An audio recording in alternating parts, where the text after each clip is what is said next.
Do you want this? Yeah. Yeah, take that. Okay. So the definition of prayer. So Merriam-Webster defines prayer as an earnest request or wish, a petition to God in word or thought, or the practice of praying to God or God.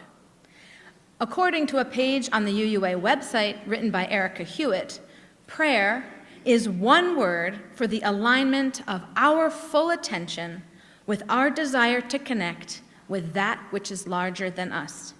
She goes on to say that prayer is a way to connect and reconnect to ourselves and to that which is life-giving. The mechanics don't matter as much as the intention. Remembering ourselves as magnificent, fragile vessels of love and affirming our choice to remain connected so that we're not lost in the vastness of space and time. The music we're sharing with you today is connected by the theme of prayer. So I hope that you will experience, when we all experience this music together this morning, we may feel more whole, more present, and more deeply connected. One of the things I like about Unitarian Universalists is that we question everything. So on Choir Sunday, I don't think it's inappropriate to ask the question, why do we sing? Well, the immediate answer is, well, we sing because we do that every Sunday service, right? But if we dig a little deeper, there are other reasons. Like we sing because we love music.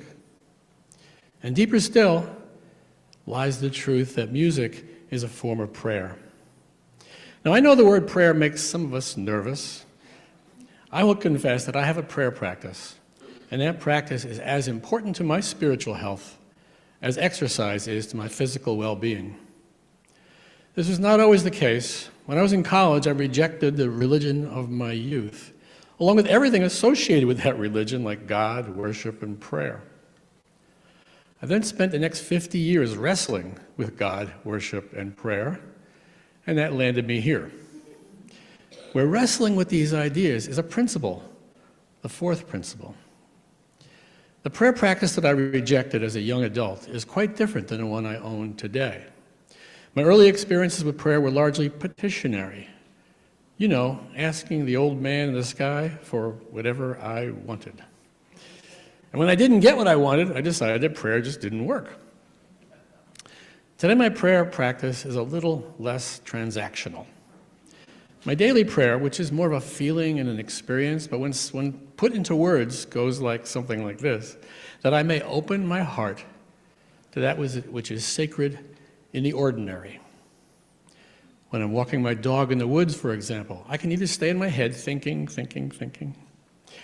not seeing the trees, the squirrels, or the emerging buds this time of the year, or I can pause and open my heart to that which is sacred all around me and allow love to flow in. This is prayer for me, which opens my heart to love. We are advised by the sages to pray unceasingly and use words if necessary. My childhood rote prayers did little to open up a channel between me and that which is sacred. Over the years, I've learned there are many ways to pray.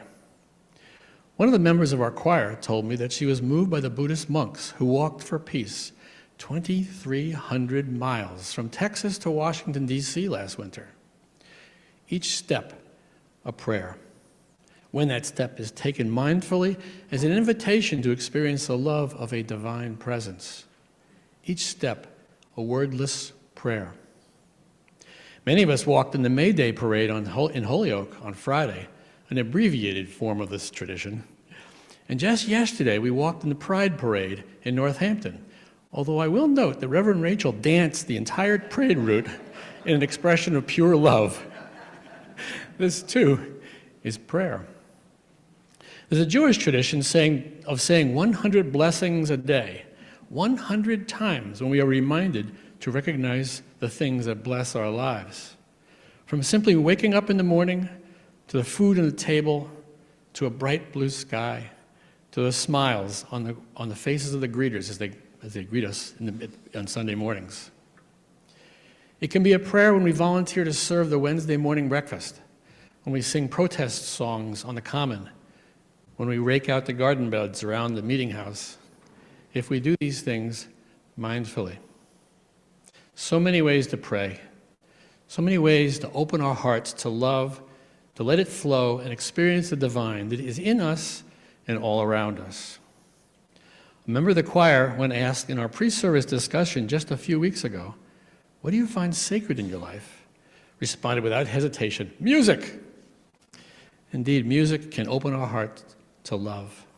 Music can make us cry. Music can allow us to experience the divine. And in this sense, music too can be a prayer. Therefore, we sing on Sunday mornings. So with Brenda and the choir.